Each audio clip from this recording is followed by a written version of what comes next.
días, damas y caballeros. Les damos la más cordial bienvenida.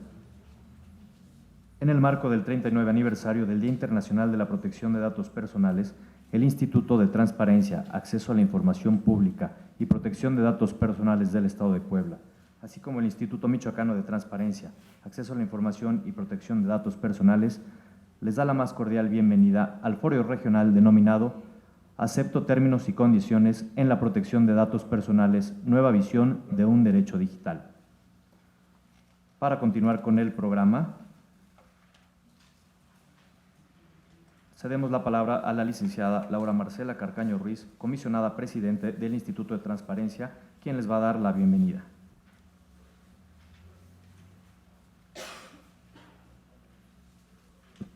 Hola, muy buenos días. Saludo con gusto a todas y todos los presentes esta mañana en la que se celebrará en este recinto de la Universidad de Anáhuac el foro regional Acepto términos y condiciones en la protección de datos personales, nueva visión de un derecho digital, en el marco del 39 aniversario del Día Internacional de Protección de Datos Personales. En ese sentido, quiero agradecer primeramente a la Universidad de Anáhuac, Puebla, con la cual en meses pasados firmamos un convenio de colaboración, mismo que se ve reflejado en este tipo de acciones que concretan un objetivo común, el de facilitar y promover el derecho a la información. Es un honor para mí ser hoy ser parte de este puente entre la juventud y la función pública. De igual forma, me es de suma importancia agradecer al Instituto Michoacano de Transparencia, Acceso a la Información y Protección de Datos Personales, en especial a la comisionada presidenta Reina Lisbeth Ortega Silva, por lograr que este foro se lleve a cabo en conjunto con los órganos garantes que conforman la región centro del Sistema Nacional de Transparencia, misma que coordina el comisionado presidente del Instituto de Transparencia, Acceso a la Información de Datos Personales y Rendición de Cuentas de la Ciudad de México, Julio César Bonilla Gutiérrez. Muchas gracias por acompañarnos. Es un honor contar también con la colaboración de la doctora Patti Curzán Villalobos, comisionada del INAI y estimada amiga, por su eterna disposición para trabajar siempre en favor de la transparencia, el derecho a la información y la protección de datos personales. Saludo y agradezco de igual forma a Laura Olivia Villaseñor, secretaria de la Función Pública del Estado, por su asistencia e interés en estas acciones, y a todos los presentes, cuerpos de la universidad y alumnado por su disposición al aprendizaje, el cual será el aliado principal en su realización como profesionistas.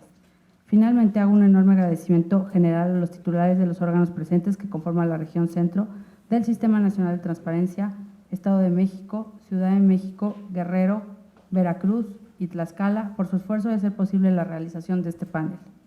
Y es que desde el Instituto de Transparencia, Acceso a la Información Pública y Protección de Datos Personales del Estado, el cual tengo el honor de presidir, tenemos el firme compromiso de garantizar el pleno ejercicio de este derecho para la ciudadanía en general. Sin embargo, esto solo es posible a través del trabajo coordinado y conjunto para que el conocimiento y ejercicio sea accesible para todas y todos los presentes. Celebro que hoy se esté concretando este foro regional que se dividirá en dos momentos. Por un lado, la conferencia magistral, Protección de los Datos Personales en el Área Digital, a cargo de la doctora Patti Curzán, y por el otro, el panel de especialistas, Retos y acciones de los institutos locales de transparencia en la protección de datos personales, el cual estará conformado por los órganos antes mencionados. Doy las gracias por haber asistido a todos. Les doy la más cordial bienvenida a nuestro estado, a todos los que son de fuera y a los alumnos. Gracias por el interés que presentan en estos temas tan interesantes y tan innovadores. Gracias.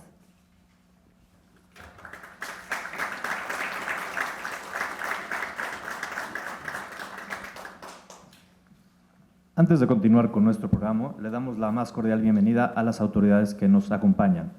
Estando presente la contadora Laura Olivia Villaseñor Rosales, secretaria de la Función Pública del Estado de Puebla.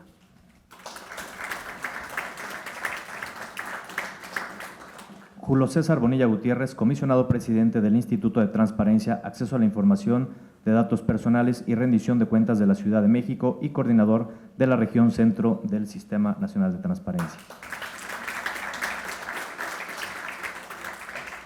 María Patricia Curzán Villalobos, comisionada del Instituto Nacional de Transparencia, Acceso a la Información y Protección de Datos Personales.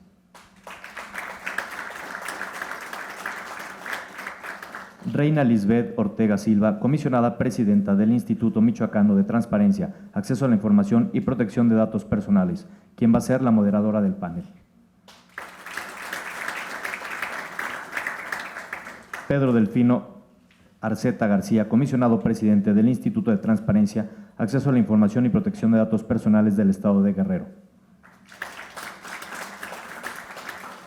María Gabriela Sierra Palacios, comisionada propietaria del Instituto de Transparencia del Estado de Puebla. Javier Martínez Cruz, comisionado del Instituto de Transparencia, Acceso a la Información Pública y Protección de Datos Personales del Estado de México. Yoli García Álvarez, comisionada propietaria del Instituto Veracruzano de Acceso a la Información y Protección de Datos Personales. Dider Fabián López Sánchez, comisionado del Instituto de Acceso a la Información Pública y Protección de Datos Personales del Estado de Tlaxcala. Maribel Rodríguez Piedra, comisionada del Instituto de Acceso a la Información Pública y Protección de Datos Personales del Estado de Tlaxcala. Mariana Contreras Soto, comisionada del Instituto de Transparencia, Acceso a la Información y Protección de Datos Personales del Estado de Guerrero. Elsa Viviana Peralta Hernández, comisionada del Instituto de Transparencia, Acceso a la Información de Datos Personales y Rendición de Cuentas de la Ciudad de México. Para continuar con nuestro programa, le cedemos la palabra a Julio César Bonilla González, coordinador de la región centro del Sistema Nacional de Transparencia, para la inauguración del presente panel.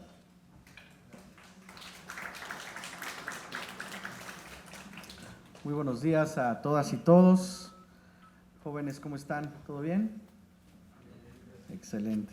Ustedes van a ser los principales receptores del mensaje que hoy se mande en esta importante ponencia y panel de especialistas. Para mí es especial agradecimiento señalar la coordinación que tuvimos tanto con Reina como con Laura para que el día de hoy esté aquí presente. Muchas gracias a ambas por este esfuerzo y esta coordinación para la región centro. Por supuesto, saludo con aprecio a la comisionada nacional, Pati Cursín, muchísimas gracias por estar hoy con nosotros, y a todas mis compañeras y compañeros que hace un momento señaló ya nuestro presentador. Gracias por estar aquí. Es una de las primeras actividades, si no es que la primera que desarrollamos como Coordinación Centro, y ojalá y hacia el futuro podamos ir consolidando más con una temática tan diversa como la de la materia. Muchísimas gracias por estar el día de hoy aquí. Y miren, la protección de los datos personales hoy en día ha revolucionado la esfera de lo público, pero también de lo privado. La convocatoria que hoy nos señala el foro regional es: acepto términos y condiciones en la protección, en la era o en la protección de los datos personales, una nueva visión en un derecho de la era digital, lo que nos remonta directamente con la famosa privacidad también de los derechos y con los avisos de privacidad en la propia era digital. Un mundo en donde estamos cada vez expuestos a un tratamiento cada vez mayor y masivo de los datos personales, y por supuesto cuando todas y cada una de nosotras y nosotros aceptamos esos términos y condiciones, abrimos puertas a veces que facilitan y con mucha intensidad el desarrollo tecnológico de nuestras vidas, pero también ponen en riesgo a nuestros propios datos personales. Y tengo un ejemplo que está a la vista, me parece, de todas y todos ustedes, que es el famoso Cambridge Analytica, que de alguna manera afectó también en la votación en el Brexit en el Reino Unido y el voto al no a la paz en Colombia. Es por eso que esta mesa seguramente y esta panel de discusión serán de mucha importancia para fortalecer los conocimientos sobre un derecho que hoy en México es de base constitucional y también convencional. Un derecho fundamental de todas y todos los ciudadanos en nuestro país, que tiene que ser debidamente tutelado, protegido, garantizado y respetado.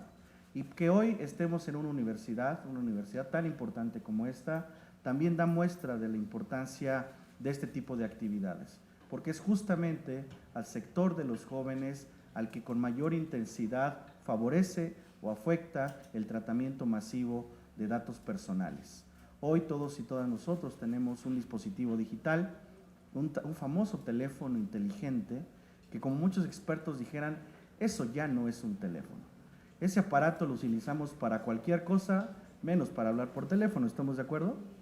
Y esos contenidos con los que interactuamos, naturalmente tienen que ver con el motivo que hoy nos está convocando al foro. Así que deseo el mayor de los éxitos en la realización de este evento a todas y todos ustedes, el mayor de mis reconocimientos y agradecimientos a mis compañeras y compañeros comisionados de la región centro y por supuesto a la comisionada Cursín y a todos ustedes por estar el día de hoy aquí, para que podamos aprovechar juntas y juntos este esfuerzo y cuando salgamos de este auditorio atravesando esa puerta, tengamos un conocimiento mayor, más especializado sobre un tema que está revolucionando el propio siglo XXI. Así que, sin más, el día de hoy, 27 de enero de 2020, y siendo las 11 de la mañana con 23 minutos, doy formalmente inaugurados los trabajos del Foro Regional Acepto Términos y Condiciones en la Protección de Datos Personales, una nueva visión de un derecho digital, por el bien de nuestro país y por el bien también de su democracia. Muchísimas gracias.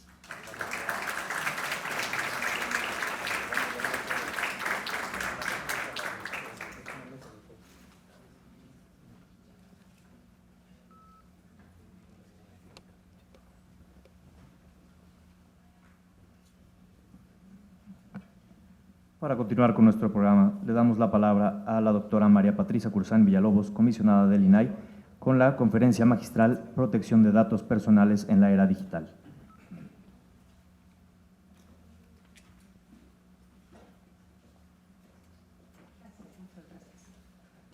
Hola, creo que ya nos hemos saludado y he tenido el gusto de verlos y de platicar y de estar aquí en mi tierra, en Puebla. Yo soy nacida en Jalisco, una tierra que también quiero mucho, pero aquí es la tierra de mi marido, la tierra de mis hijos y un lugar en el que yo trabajé muchos años y con mucho gusto. No sé por qué le llaman conferencia magistral a lo que yo voy a platicar, porque en primer lugar me acompañan muchos compañeros y compañeras que ocupan el mismo cargo que yo, pero en sus estados, y que tienen más experiencia que yo y que conocen mucho mejor estas materias. Entonces yo les agradezco principalmente a las comisionadas de Puebla que me han hecho el favor de invitarme, al coordinador de esta comisión de esta región. También les agradezco mucho que me hayan invitado a la Universidad de Anáhuac, que nos dé nuevamente su espacio, que es un lugar tan agradable, tan bonito, y que para mí en lo personal representa algo muy especial, porque fíjense que yo estuve en la colocación de la primera piedra de todos los colegios y la Universidad de Anáhuac hace muchos, muchos años, cuando el padre Walsh estuvo trabajando intensamente para ello con otro grupo de poblanos y de poblanas. Por lo tanto, es una gran satisfacción y saber que además sus egresados son, como lo dice, personas mejores. Eso nos da muchísimo gusto. Señora secretaria, muchas gracias por su presencia, con todas sus ocupaciones, estar aquí, yo se lo agradezco de verdad. Debe también un saludo al señor gobernador, que él fue partícipe de todas las modificaciones a la Constitución cuando era senador para que se hubiera transformado lo que era IFAI en INAI, para haberle dado un sistema mucho más moderno, más actualizado y mucho más grande a lo que entonces estaba tratándose como acceso a la información y que faltaban complementos de base constitucional. Él fue uno de los artífices. Así es que yo me imagino que él debe estar también muy contento de ver que todo eso ha crecido y que estamos en medio de la globalización con una frente muy en alto, porque nuestro país tiene una legislación que está considerada entre las más importantes y las mejor elaboradas en el mundo. Pero bueno, no sabemos si se cumpla. El índice de cumplimiento no lo sabemos. Hace algunos años todavía teníamos un índice de cumplimiento por lo que hace al INAI en nuestras resoluciones del 97-98%. Es decir, todas aquellas resoluciones que dábamos, que dictábamos en el Pleno, se cumplían en un 97 o 98. Lamentablemente, este año 2019, el año pasado, bajó el índice de cumplimiento, seguramente el acomodo de algunas políticas, pero que seguro vamos a tener nuevamente los índices hasta llegar al 100% de cumplimiento, porque es una aspiración de los mexicanos, vivir en la transparencia y vivir también en la protección de los datos personales. Yo voy a pedir una botellita de agua. Gracias. Bueno, pues muchas gracias a todos por su presencia. Miren, esta conferencia o esta plática, que yo diría mejor, la elaboraron en el INAI como un ejemplo, como un modelo que íbamos a ir a platicar los comisionados, somos 7, a diferentes entidades. Entonces, bueno, cuando a uno le dan algo para que lo platique y no es propio, resulta un poquito más complicado. Yo me he permitido hacer ahí algunas modificaciones, algunos cambios que no son sustantivos verdaderamente. Y es que debo de decirles que estos temas de la protección de datos es un tema tan importante porque lo estamos viendo a nivel mundial, pero yo tuve la oportunidad de que al haberme encargado a mis compañeros comisionadas y comisionados del INAI que atendiera los asuntos internacionales del mismo instituto, tuve la oportunidad de estar yendo a la transformación del Consejo, bueno, a la transformación del Convenio 108, con mi participación tanto en las sesiones del Consejo Consultivo como de las sesiones plenarias que se llevan a cabo por el Consejo de Europa. ¿Y por qué en Europa? En Europa, porque resulta que la Unión Europea desde 1981 elaboró un convenio que se llama de protección de datos personales para ver y cuidar toda la comunicación, todo el flujo que se da con esos datos. Y este convenio, que es obviamente para la Unión Europea, es el único instrumento internacional que existe sobre el tema y por eso decidieron que lo podían abrir para que los países no europeos que quisieran adherirse al mismo lo pudieran hacer. Y en ese sentido, pues hasta ahora, el año 2019, México se adhirió a este convenio 108, que por cierto no acepta reservas. Entonces, cuando México lo acababa de aprobar y que sale ya aquí ratificado y publicado en el diario oficial y entra en vigor el 1 de octubre, resulta que encontramos que ya también se está trabajando en Europa de una manera acelerada para poder actualizar este convenio que ya tenía muchos años que estaban estudiándolo, y en esto se aprueba el convenio que le llaman 108 Plus. ¿Por qué? Porque es una modificación, una actualización, una modernización del convenio. Pero el acuerdo está que quienes ya ratificaron ese convenio, ya está ratificado, muy bien, pero ahora hay que ratificar el 108 Plus. Y en esto México no ha accedido a este tipo de procedimiento y tenemos que seguir buscando la manera de que tanto el Poder Legislativo como el Poder Ejecutivo, y creo que lo está trabajando la Secretaría de Relaciones Exteriores, no es algo que esté vetado ni mucho menos. Está con una agenda política muy impresionante y bueno, yo creo que en algún momento se va a tomar, se va a discutir. Sobre todo, fíjense ustedes que aquí para quienes se dedican al derecho internacional o al derecho constitucional, se nos presenta también esa situación de que las jurisdicciones se amplían. Por un lado vemos que la globalización nos empieza a desbaratar las fronteras de la aplicabilidad de las leyes y que estamos inmersos en una sociedad digital, una sociedad sobre esos datos vamos a hablar, y que por lo tanto no podemos sustraernos a legislaciones que están más avanzadas que las nuestras y que nos obligan a formar parte de sus normas. ¿Por qué nos obligan? Bueno, no nos obligan con una guerra, ni con muros, ni con nada. Nos obligan porque es una época de comercialización.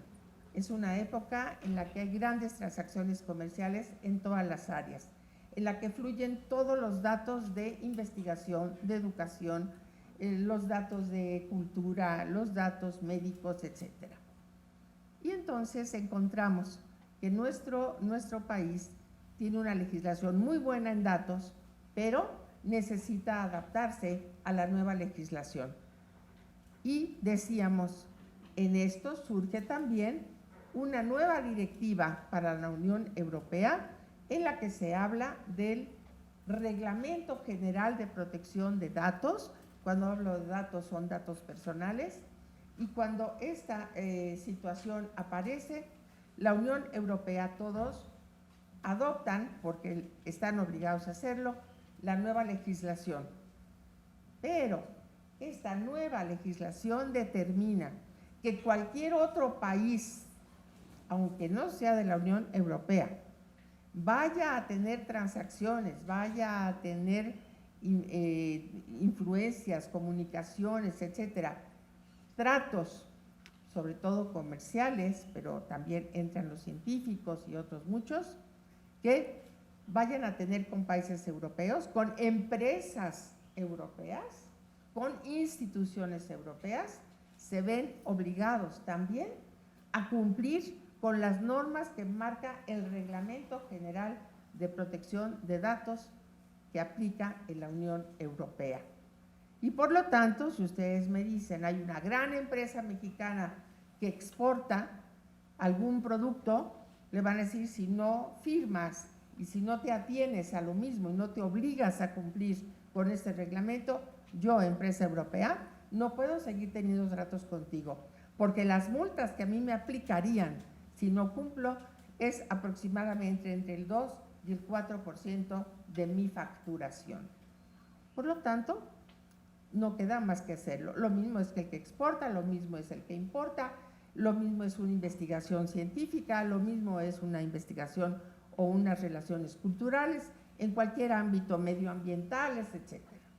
Por lo tanto, tenemos que conocer qué dice el Convenio Europeo 108, tenemos que saber qué dice el 108 Plus, tenemos que saber qué dice el Reglamento General de la Unión Europea, porque no podemos quedar aislados. Estados Unidos es diferente, Canadá es diferente, pero al final de cuentas ellos tendrán también que entrar en ese tipo de relaciones y en ese tipo de obligaciones. Pero nosotros en México lo tenemos que hacer.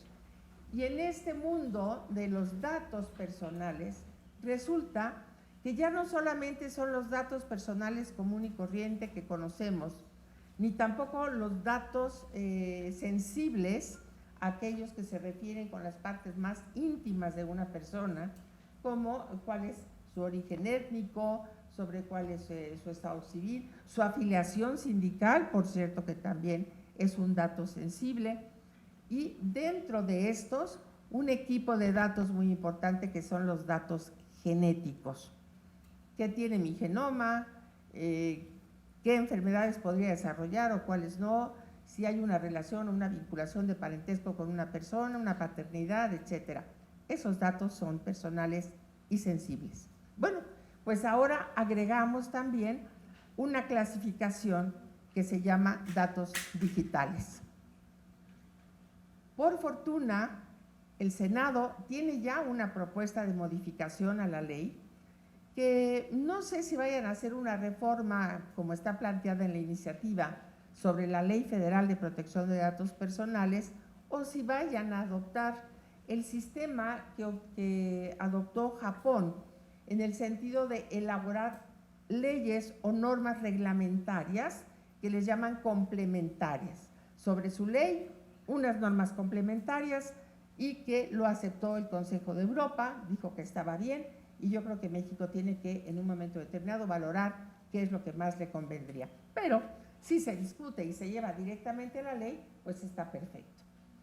En ese sentido, tenemos una nueva definición de qué son los datos digitales y esa definición de datos digitales aparece ya en la iniciativa de ley. No está vigente, obviamente ni se ha aprobado, pero nosotros debemos de entender que es exactamente lo que ya puede uno considerar como un dato personal que se encuentra en una plataforma, que se encuentra en alguno de los sistemas digitales y que ya por ese solo hecho se considera un dato digital. Hoy en día, pues en todos lados que llegamos nos piden los datos y normalmente los piden para el correo y normalmente los apuntan en computadora y ya se convirtieron en datos digitales. Y ahí es donde tenemos nosotros que empezar a conocer qué cosa es la economía digital, qué cosa es. Y la economía digital es la que está basada también en puras transacciones que se hacen a niveles estratégicos, a niveles de plataformas, a niveles de internet, a niveles de estas redes y de estas plataformas. Hoy en día, Estados Unidos y China tienen el 75% de las patentes que están relacionadas con la economía digital y que son, por ejemplo, las llamadas blockchain. Este bloque de cadenas significa que está muy relacionado con las criptomonedas. Ya se me hace como Superman, ¿no? Que ya viene de Kryptonito, no sé dónde, ¿no? Bueno, ya estamos Superman y Superwoman, porque no nos vamos a quedar atrás. Bueno, resulta que estas cadenas, se los voy a explicar en mis palabras, porque les quiero contar que ustedes deben de saber más que yo, sobre todo los jóvenes saben mucho más que yo. Yo todavía tengo que pasarle el teléfono aquí al licenciado, al maestro Bruno, para decirle, Bruno, no puedo hacer tal aplicación, y Bruno me ayuda.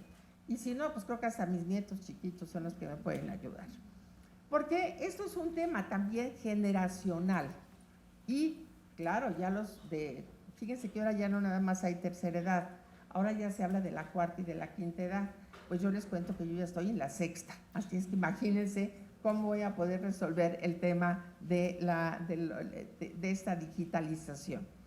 Bueno, pero entonces nosotros tenemos un bloque con información y luego llega otro bloque con información que se va a adherir y luego otro que se va a adherir y se hace una cadena con toda la información en un determinado tema, en una determinada materia. Y esta cadena de información de estos bloques se quedan de tal manera que no se pueden borrar, no se pueden modificar, no se pueden perder, no puede pasar nada. ¿Qué está? Ahí están. ¿En dónde? Pues en la nube, en el espacio, dándole fe de que lo que decía Einstein es totalmente cierto. Somos pura energía.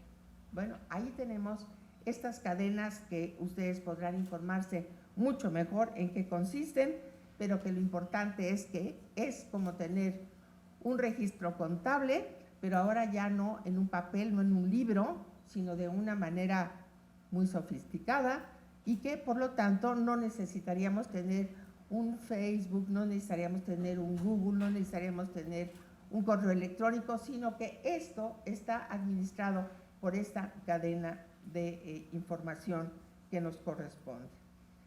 En México se calcula que hay 75 millones de usuarios de Internet. Como podemos entender, la digitalización no es ya una posible la digitalización ya está, ya llegó, ya se apoderó prácticamente de nuestros sistemas y nos ha hecho lo que estamos llamando una revolución. Hay revoluciones pacíficas y hay revoluciones armadas, como el mito de nuestra revolución de 1917. Mito no porque no haya sido y muy valiosa, mito es porque la perdimos en el camino. Pero esta no la vamos a perder, esa ya llegó, ya está funcionando, ya está provocando muchos beneficios, muchos, pero al mismo tiempo, como todo, le damos la vuelta y hay también los riesgos, hay también los problemas que se generan. Y en este caso la digitalización, que nos va a favorecer para que haya economías más aceleradas, para que haya cambios, para que haya tal vez menos esfuerzos y haya una productividad mayor, vamos a encontrar que también con todo esto hay la acción mala, los delitos cibernéticos y todo aquello que le puede hacer perder a una persona su prestigio, su patrimonio, su libertad o qué sé yo. Esto es lo que nosotros necesitamos de cuidar. Decía hace un momentito el comisionado Bonilla, ya el celular, efectivamente, pues ya ni le llamemos teléfono, porque es un celular. Y ahí tenemos el correo electrónico, y ahí tenemos un chat, y ahí nos metemos a internet, y ahí buscamos la información que queremos, y ahí guardamos las notas, y ahí tenemos una gran cantidad de información. A grado que hoy hasta se venden unos teclados para que se pueda usar el celular como computadora y sea mucho más fácil su transportación. Todos estamos en esto. Los niños chiquitos de 5, 6 años ya manejan los teléfonos, ya se meten a hacer sus juegos, ya mandan mensajes. Entonces verdaderamente tenemos que entrar en este mundo para buscar, para encontrar cuáles son los desarrollos que benefician, cuáles son los retos y luego poderlos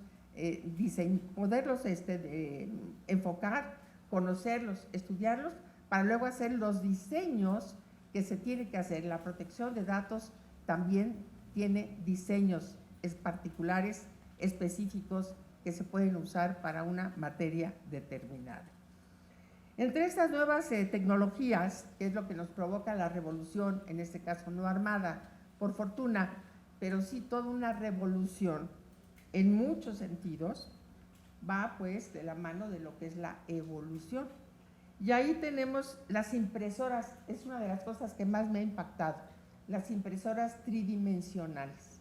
¿Ves? Algo que verdaderamente, cuando mi abuela murió hace muchísimos años, 40 años murió, y murió de 100 años, pero yo me acuerdo de ella todavía unos añitos antes de morir, que se paraba en el patio de su casa cuando pasaba un avión y veía volar y no daba crédito de aquel avión.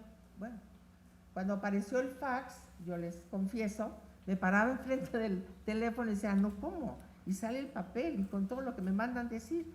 Para mí era, bueno, fue un shock. Y ahora, pensar en que tenemos estas impresoras tridimensionales, bueno, y todo esto que se nos aparece a los lados. La automatización y la robótica, que a lo mejor ya teníamos un poquito más de información al respecto.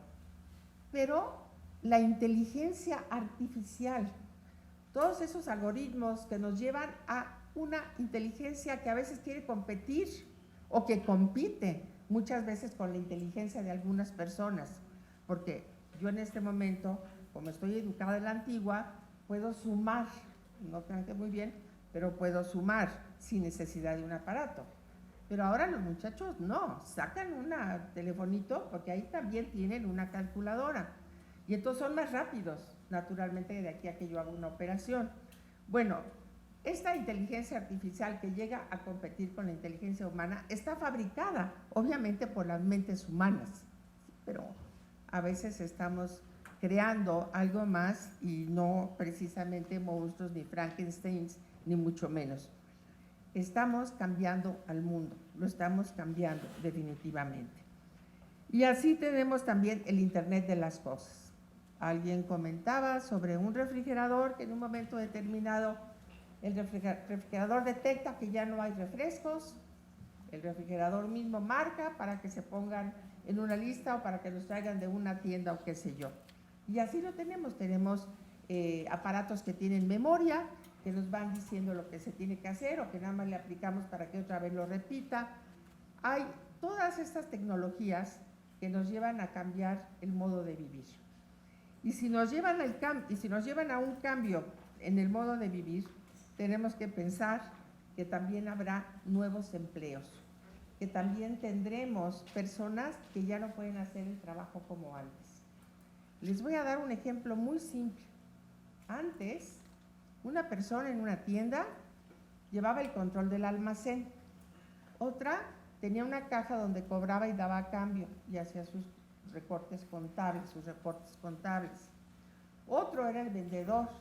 Había otros que hacían la limpieza de la tienda o del almacén, de lo que se tratara, un restaurante, cualquier lugar. Hoy en día resulta, y luego tenían que hacer los balances y ver qué mercancía faltaba para poderla reponer. Hoy, en una maquinita, le aplican teclas y ya no hay los 4 o 5 empleados, sino hay 2 empleados, a lo mejor. Pues, porque ahí a la hora de hacer el pedido se anota que ya pidió, ya sale una cosa. Ya saben que ya no la tiene en existencia y ya se va al otro sector en el que está la lista de lo que tienen que pedir o lo tienen que reponer. Y así por el estilo tenemos todo. No vamos disminuyendo el trabajo de la fuerza humana, tal vez, como estas impresoras tridimensionales, que en vez de hacer un muñequito con las manos como una esculturita, pues le rociamos ahí el material que se requiere, lo programamos y lo bueno es que hay que programarlo, porque entonces se necesitan programadores. Y es ahí donde nosotros tenemos que encontrar estos cambios en la enseñanza. Ya hace un momento, aquí el maestro Bruno, que terminó su maestría justamente en tema de acceso a la información y protección de datos, me decía, es que en Finlandia a los niños de primaria, ya les están enseñando programación. Claro, Finlandia es uno de los países, si no es que el país más avanzado en sistemas educativos, que además es gratuita, desde el kindergarten hasta doctorados, hasta los posgrados. Bueno, así es. Tenemos que empezar a enseñar a los niños en la protección de datos personales, los clásicos, pero luego también tenemos que enseñarlos a programar, porque el día de mañana, para que ellos estudien, para que ellos puedan alcanzar sus conocimientos, sus especializaciones, van a requerir también de información muy especializada, todo digitalizado, donde tendrán ellos que aplicarse. Y además para poder trabajar, porque los trabajos van a ser digitalizados también.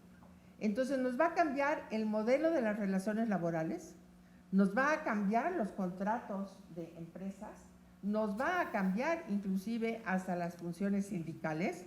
Ahí vamos a tener que hacer muchos cambios. Y todo esto va a permitir también que haya desarrollos de empresas pequeñas, medianas y por supuesto de las grandes empresas, los consorcios, que ya en ese momento lo utilizan porque son los que tienen recursos y son los que están más avanzados en información y son los que hacen las inversiones que corresponden.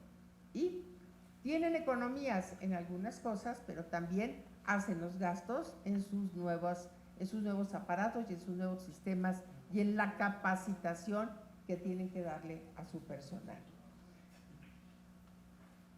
Todo esto nos puede beneficiar porque la economía al final también tiene que generar ingresos para el fisco. Si se ingresan más, si hay más ingresos en el fisco, tiene que haber mejores servicios públicos.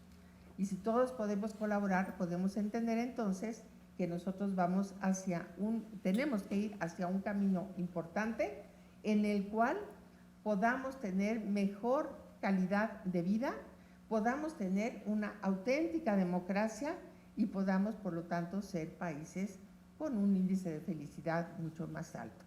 Leía yo en la Constitución japonesa que el hombre tiene derecho a la vida, tiene derecho a la salud y tiene derecho a la felicidad, siempre y cuando no se oponga al bien de la comunidad. Bueno, pues eso es totalmente cierto. Pero todos tenemos derecho a ser felices. Se veía también un reportaje de una persona que estuvo en la cárcel porque su papá había estado en la cárcel, su papá boxeaba en la cárcel y él quería ser como su papá, entonces era muy feliz porque estaba en la cárcel, había cometido delitos y porque se había vuelto también boxeador en la cárcel. Bueno, cada quien entiende su felicidad de distinta manera. El tema es que todos estos datos, como los datos personales comunes y corrientes, los que tenemos diario, nuestro nombre, nuestro teléfono, nuestro correo electrónico y todo, tienen un valor económico porque nuestros datos se van, se aglomeran, se almacenan, se guardan, pero luego hay alguien que puede sacar esos datos y cuando son digitales, evidentemente se facilita. Y todos estos datos van a tener un procesamiento en el cual se van a analizar, se van a detectar algunas situaciones que pueden llevar a que se busquen consumidores determinados. Hay por ahí un chiste que yo no soy muy mala y no lo recuerdo, pero de un señor que habla a una pizzería y pide una pizza y el señor le dice, la de siempre, ¿y usted cómo sabe que es la de siempre? Pues porque aquí lo tengo marcado en mi sistema. No, pues no quiero la de siempre, quiero esta. Pues no hay, señor, pero a usted no le conviene porque tiene muy alto el colesterol y los triglicéridos. No es cierto, señor, yo ya fui al doctor. No, señor, la última vez que usted fue al doctor, yo tengo aquí marcado que fue para tal fecha. Y en esa fecha su doctor le mandó a hacer unos análisis y usted se los hizo para tal fecha. Y así viene toda una cadena que dice uno, no es posible. Efectivamente, este Internet de las cosas nos va programando en general para que toda nuestra información se sepa. Un coche con inteligencia o un coche rentado, tal, tienen todos nuestros datos y saben a dónde fuimos. Bueno, es más, si ustedes no tienen una aplicación que yo sí tengo en mi teléfono, que se llama Life 360, la tenemos por cuestión de seguridad en la familia. Si yo le pongo ahorita en dónde está mi hija, que no está ahorita en Puebla, me sale en dónde está, exactamente la calle en la que está y a qué horas llegó ahí. Y también me sale el reporte de toda la semana, de todos los, es más, hasta la velocidad a la que fue. Y cuando su teléfono ya no va a tener batería, me dice, avísale que tiene 7% de batería. Es para fines, esa es la famosa geolocalización. Para fines de seguridad es muy bueno, sobre todo cuando uno cruza carreteras con cierta frecuencia. Bueno, pues entonces todo esto nos va a dar una gran utilidad, pero ese telefonito ya sabe a dónde vamos y tal, y los analistas van a determinar, a ver, con qué frecuencia viaja, etcétera, y pueden decir, oye, te conviene más un coche eléctrico y te lo voy un híbrido o un eléctrico y te lo voy a ofrecer. Pero también saben cuáles son los gustos que podemos tener por la lectura para que nos ofrezcan ciertos libros. Pero también pueden saber qué tipo de restaurantes frecuentamos y entonces nos van a empezar a hacer el ofrecimiento de ese tipo de comida o de restaurantes. O en general. Pero naturalmente, como les decía, todo esto tiene un costo. Y no solamente es el costo económico de beneficio comercial que les puede dar a las empresas que hacen los análisis y que luego llegan para poder hacer una síntesis y para poder ir directamente con un objetivo meramente comercial. Todo esto es de un gran beneficio para la ciencia y para la investigación. Todo esto es maravilloso para temas de salud. Eso no es discutible. Pero nuestros datos tienen un valor. Si nosotros también en los expedientes médicos estamos demostrando que somos personas afectas a tener la operación de la nariz, de la oreja, de la mano, de etcétera, etcétera, bueno, pues entonces seguramente nos van a llegar muchos informes de cirujanos plásticos en los que nos están ofreciendo promociones o otro tipo de actividades. Y en esto tenemos que entender que hay un valor económico. Y ese valor económico lo dan nuestros propios datos, los que son nuestros. Y que si no fueron recabados con nuestra voluntad o no autorizamos que se utilizaran, pues están prácticamente despojándonos de algo. Que no solamente es que qué me importa que me manden publicidad, y esté harta de estar contestando que ya no me manden publicidad a mi teléfono, que no me manden publicidad a mi computadora, que no me manden publicidad que todavía hay por medios escritos, sino que también puede haber robo de identidad. Y en ese robo de identidad, ahí podemos tener problemas severos. Vamos después con esto. En los temas de los trabajos digitales de los que estábamos refiriéndonos, que van a ser nuevos, tiene que haber una atención especial para que no haya discriminación. A las mujeres hay que empezar también, o no hay que empezar, ya estamos, pero hay que promover que igual que todos los hombres y mujeres, entren en ese sistema de digitalización, aprendan las programaciones y cada vez hay más y más mujeres estudiando en estos campos y en otros tantos. Eso ya no me preocuparía, pero no lo descuido tampoco. Y en este tema de los datos, fíjense ustedes, podemos dar ejemplos que ya ocurrieron, que ya los tenemos. Me da mucha pena platicarles lo que yo de verdad, a lo mejor ingenua o tonta, lo que ustedes quieran, no sabía que existía. Y les voy a dar el nombre, pero hay una compañía que se encarga de hacer citas especiales. Una compañía, Ah, ya apareció ahí el nombre. Bueno, esa compañía se dedica a hacer citas, ¿sí? Tú, el ofrecimiento en la página es: quieres tener una aventura y no quieres que nadie lo sepa, y tenemos discreción y te vamos a cuidar y vamos a hacer y tal. Y de repente, ¿qué pasó? Esta compañía le robaron los datos y empezaron a extorsionar a quienes habían hecho uso de la misma. Dice, o pagas o ya vamos a descubrir que tú fuiste tal día con tal persona a tal lugar, pagaste tanto con tu tarjeta American Express o Mastercard o la que haya sido y demás. Gravísimo, por todas las consecuencias que ello puede tener, no solamente la extorsión, sino los daños morales que pueden generar. Y luego también pasó con Uber. Nada más que con Uber ya no creo que hayan tenido tanto problema, pero al final de cuentas también se robaron los datos y también se tenía la información de todos los pasajeros. Y después con Tweet, que eso sí creo que fue de más conocimiento y de más información. Esto es un tema de ciberseguridad y sobre esto se tiene que trabajar. Hay que evitar el robo o la usurpación de identidad, hay que evitar el cifrado y el secuestro de información, el phishing o que nos denieguen un servicio. Phishing. Hace poco, un caso directo, una persona, por cierto de aquí de Puebla, le hablan por teléfono y le dicen, oye, de tu negocio, de tu teléfono que tienes en Instagram donde te anuncias, te acabo de vaciar todo, estás en cero. Y dice, ¿y tú quién eres? No, mira, un argentino. No, mira, yo soy argentino y me dedico a esto, si quieres revisar. Fue a revisar y efectivamente toda su información estaba en cero. Y entonces le dijo, ¿pero por qué me haces esto? Le dijo, mira, yo soy una persona buena, pero de eso vivo. Entonces, bueno, si tú me depositas $500, en el momento que tú me los deposites, hazme una transferencia. Yo estoy en Buenos Aires, hazme una transferencia, te doy el número y te regreso tu información. Entonces ella pidió apoyo para saber qué hacía y le dijeron, no le pagues, es un extorsionador, pero se robó toda mi información, tengo los nombres de mis clientes, tengo diseños, tengo cosas que estoy fabricando para ellos, no puedo, ¿qué hago? Tengo las cuentas, tengo todo. Entonces mejor no hizo nada y lamentablemente, pero que también a lo mejor yo hubiera actuado igual, negoció y le cobró la mitad de lo que le estaba pidiendo en un principio. Y le dijo, ¿y cómo te puedo creer?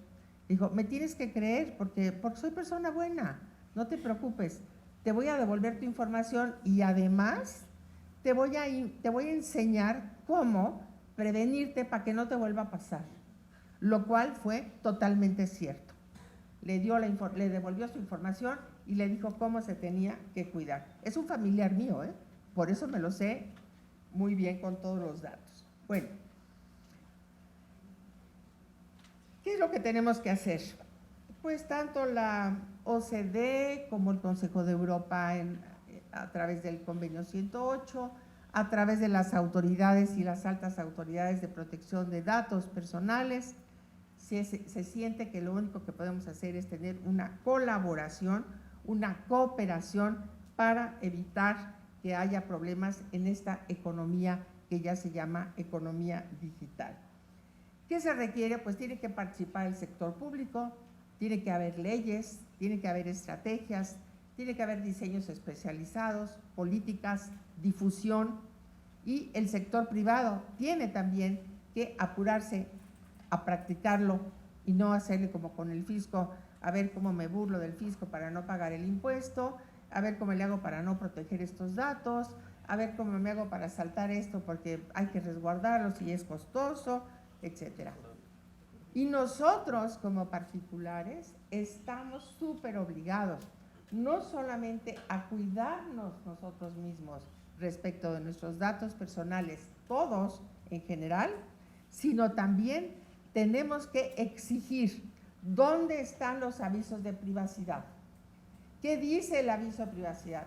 Es que fíjate que es muy incómodo, porque cuando yo hablo me dicen, y si quiere usted escuchar el aviso de privacidad, hable usted a tal número, métase a la página tal, y a veces uno anda con prisa y dice que pues, vengo en el telefonito buscando esto, me están, sí, le das clic, ya, enterada.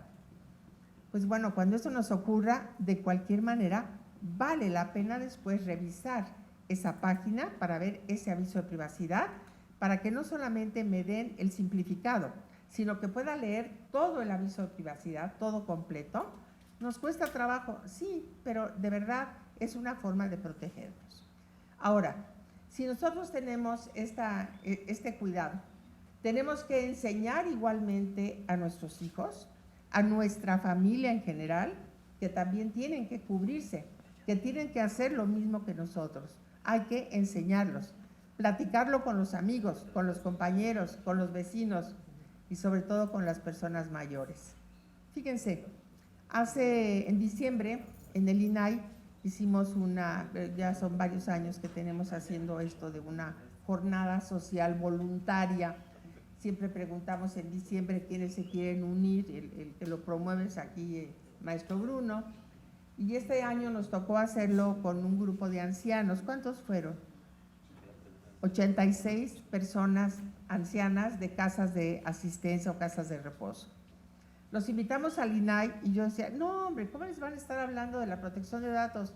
Pobres, no van a entender, se van a aburrir, no, ya mejor que los traigan aquí para darles unos tamalitos y platicar con ellos. No, fue interesantísimo, no solamente la atención que pusieron con toda la información, sino las preguntas que hicieron.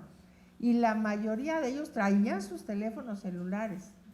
Y además preguntaban, y es que yo fui el otro día a lo de mi pensión y me preguntaron, y entonces, tienen que saber también. O sea, hay que ayudarlos, hay que apoyarlos y tenemos que protegerlos porque a esas personas les pueden robar sus pensiones, les pueden robar sus patrimonios que a veces son muy pequeñitos, bueno, y cuando son mayores también. Dentro de todo esto, ¿qué necesitamos? Bueno, necesitamos una institución, qué bueno que está el INAI, pero quiero decirles que, y yo ya me voy, en marzo termina mi comisión, y me voy terriblemente insatisfecha por no haber podido realizar muchas cosas que veo que se necesitan y que nos hubiera gustado hacer. Pero en fin, en un órgano colegiado y a veces con presupuestos que se agotan con muchas cosas, no se pudo hacer. La ley es federal. El INAI no tiene agencias para recibir las quejas de problemas de datos, de robo de datos, de cómo proteger los datos, de cómo hacer los avisos y demás. No lo tiene más que en la Ciudad de México. Y aun cuando tenemos el INAI y tenemos el CAS, y aun cuando hay una línea telefónica a la que se puede hablar, no todo el mundo sabe cómo puede presentar una queja ni cómo puede ir a pedir apoyo, asesoría y demás.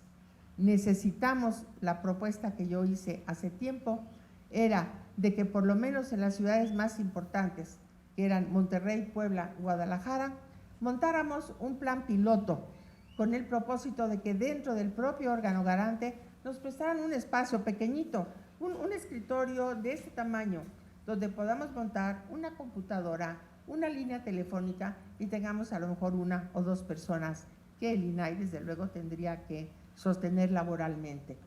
Y poder hacer desde ahí esa tarea, en combinación también con el órgano garante, con el apoyo.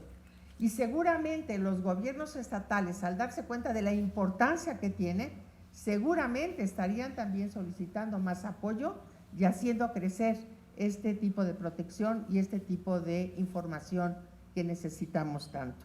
Bueno, no se pudo, ahí se queda pendiente.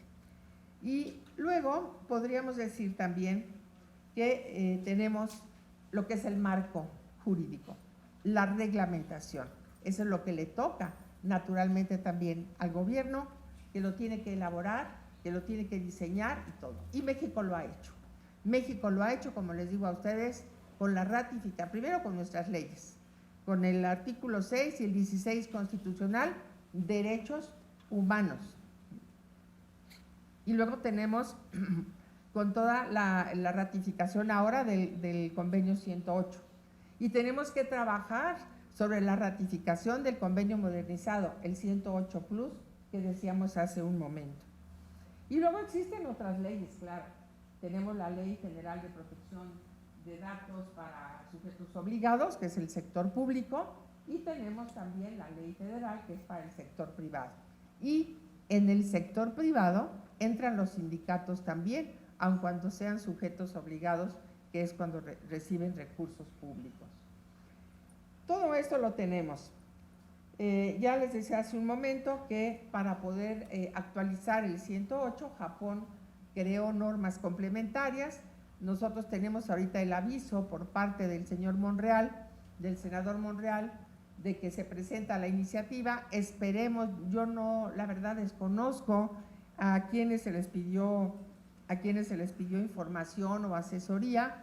Yo espero que seguramente lo hayan hecho con personas muy capaces que existen en la academia, personas ahí, ahora les ha dado porque le piden a los despachos particulares y les pagan a los despachos. El INAI hubiera podido también asesorarlos, no sé si al final asesoró a alguna persona del INAI, eso no lo conozco. Pero lo que sí queremos decir es que esta iniciativa, ¿qué tenemos? Bueno, yo voy a dejar esta presentación y por supuesto que pueden acceder a la misma todos ustedes de cualquier manera, en donde viene más especificado un poco qué otras dependencias del gobierno mexicano participan, como la CONDUCEF, cuando se trata de los robos de sistemas bancarios y esto que pueden aplicar, y la Profeco, que también puede participar. Las responsabilidades de las empresas en el sector privado y también de las instituciones, en las que es muy importante que se apliquen los principios, no solamente las leyes, sino los principios que rigen estas leyes. Por ejemplo, la licitud. Vamos a pedir los datos cuando es lícito pedirlos, cuando de verdad los tengo que pedir, no porque me conviene, porque aquí hago una base de datos que luego se la voy a vender a un partido político, o luego se la voy a vender a una asociación civil, o se la voy a vender a un comercio, o se la voy a vender a un grupo de delincuentes. El consentimiento. Los datos deben de darse por consentimiento, no porque yo le pida, oye, ¿por qué no me pasas los datos de todos tus compañeros de clase y ya hacemos aquí un grupo, yo tengo esa información y tal? No debe de ser. La información. Cuando solicitamos los datos, tenemos que informar para qué son esos datos, para qué los vamos a utilizar y para qué no los vamos a utilizar. Tengo los datos, sí, muy bien, los voy a registrar, los voy a utilizar para llevar un récord tuyo en un expediente médico, por ejemplo, para hacer estadísticas sin que se dé tu nombre, sin que se dé mayor información. No se los voy a pasar a laboratorios médicos, no se lo voy a pasar a laboratorios farmacéuticos, etc. Eso es muy importante. Y claro, también tenemos que ver la proporcionalidad. Vas a dar los datos y cuáles datos. Ustedes llegan a un lugar y les preguntan, por ejemplo, religión. No, si no quiero decirla, no tengo por qué decirla. Preguntaba en un hospital, ¿para qué quieren saber la religión? Aquí vienen muchas personas israelitas, son judíos y tal, pero ¿para qué quieren saber? No, es que, ¿qué cree? Hemos tenido problemas con personas que tienen ciertas creencias, ciertas religiones, que no les permiten tener transfusiones de sangre. Y entonces nosotros tenemos que tener mucho cuidado con este tipo de situaciones. Entonces sí tenemos que preguntar. Bueno, a lo mejor podrían preguntar mejor si se aceptaría todo tipo de tratamiento y demás. Estado civil. ¿Y qué? Yo me divierto mucho porque siempre pongo soltera. Pues, ¿qué les importa si uno está casado o no? No tiene mayor importancia.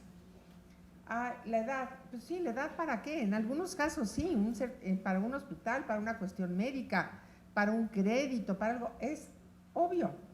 Pero si yo llego a una tienda, su fecha de nacimiento, ¿para qué la quieren? Para que luego me estén mandando publicidad, que para el día de mi cumpleaños me van a dar un descuento y todo. Bueno, pues doy el día, doy el mes, pero no doy el año. Y luego les digo, no, bueno, es que ya soy muy grande como para dar el año, ¿no? Pero vamos, hay veces que la proporción no se mide. Entonces no tenemos por qué dar tantos datos. ¿En qué escuela estudió? ¿Y? ¿A qué universidad asistió?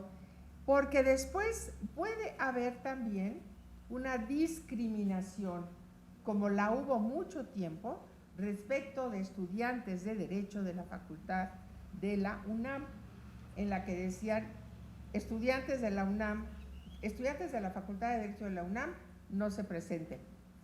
Entonces, es una discriminación. ¿A qué sindicato pertenece usted?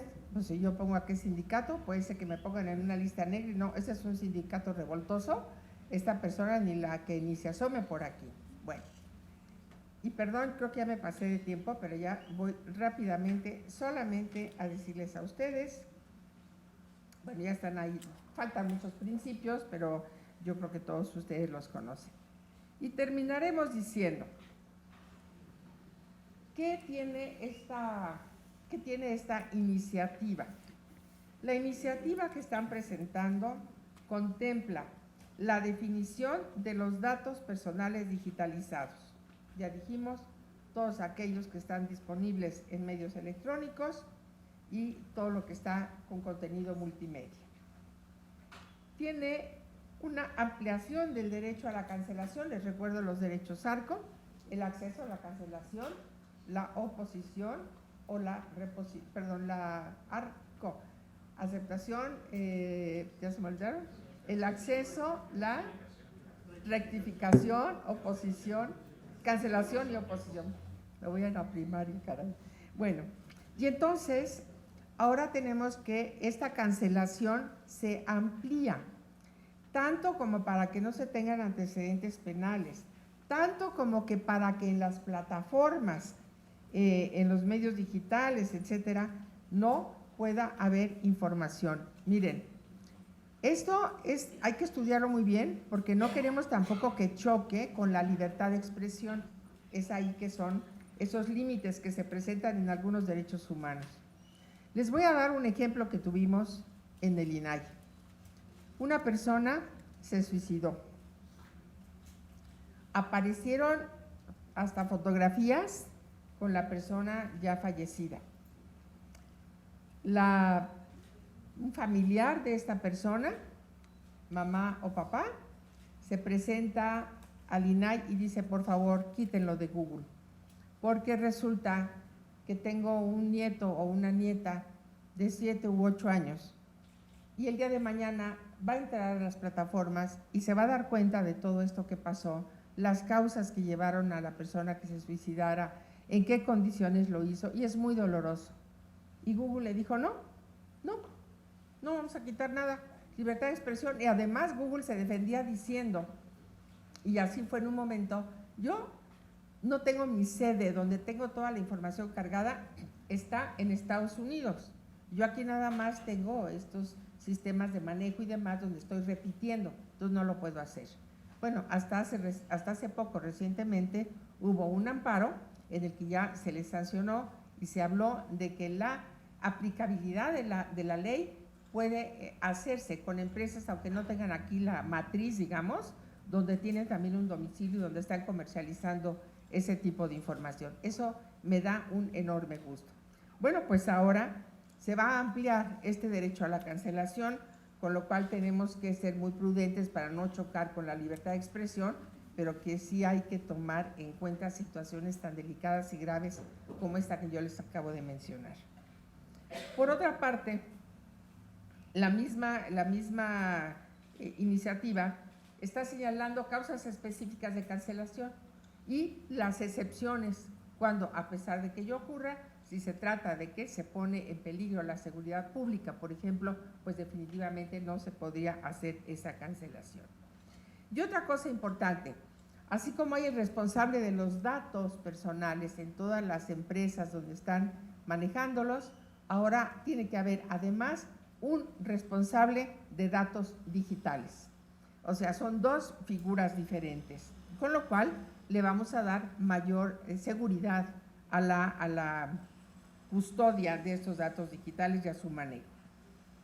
Y hay algo que está muy bueno, pero que está muy peligroso económicamente hablando para el INAI. Dice que el INAI dará asesoría para las cancelaciones con los responsables digitales que tengan sede en el extranjero.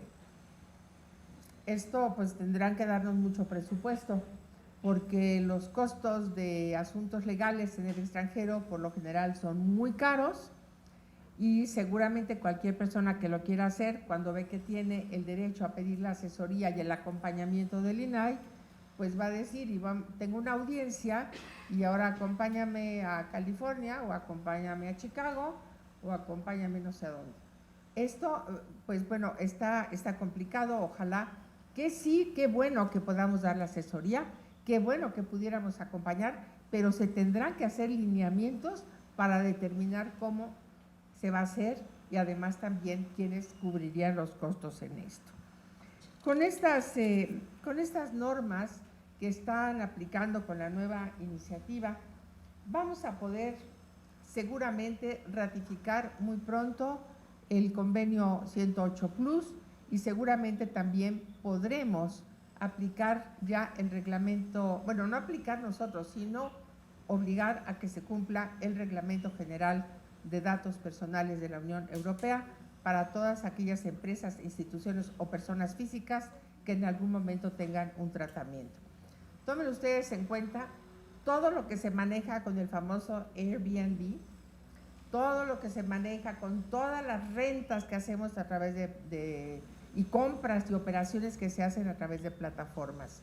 Entonces, pues ya ven ustedes, hace poco hubo un homicidio en la colonia Polanco, en la Ciudad de México, en un departamento, y resulta que el departamento estaba rentado a través del sistema de Airbnb. Y ahora usamos bicicletas, motocicletas, todo, bueno, y en Francia y en Europa ahora con la huelga, pues no les cuento la fascinación, yo no lo hice por supuesto, pero de los jóvenes que andan felices de la vida en sus patines, sus patinetas ahí por todas las calles. Pero tienes que dar todos tus datos y tarjetas de crédito, información y demás. Bueno, espero que haya sido de utilidad, espero que el mensaje llegue para ustedes, como lo decía el comisionado Bonilla. Muchas gracias, comisionadas y comisionados, por su paciencia. Ustedes conocen mucho mejor estos temas. Y bueno, el INAI está siempre a su disposición. Pueden entrar ustedes a la página www.inai.org.mx y van a encontrar ahí muchas guías de cómo hacer un aviso de privacidad, muchas guías de cómo cuidarse, muchas guías y tutoriales de qué tienen que hacer en un momento determinado para poderse defender y primero para prevenir y en su caso para defenderse de algún problema que tengan con sus datos personales. Y recuerden, es parte de su patrimonio moral y su patrimonio económico. Muchas gracias.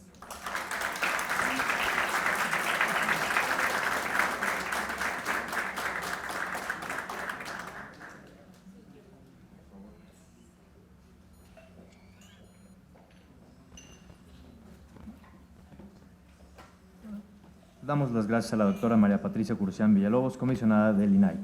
Antes de continuar, y vamos a hacer un coffee break, pero queremos tomar una fotografía. Por parte de las autoridades van a obsequiarle un pequeño obsequio en agradecimiento a su participación.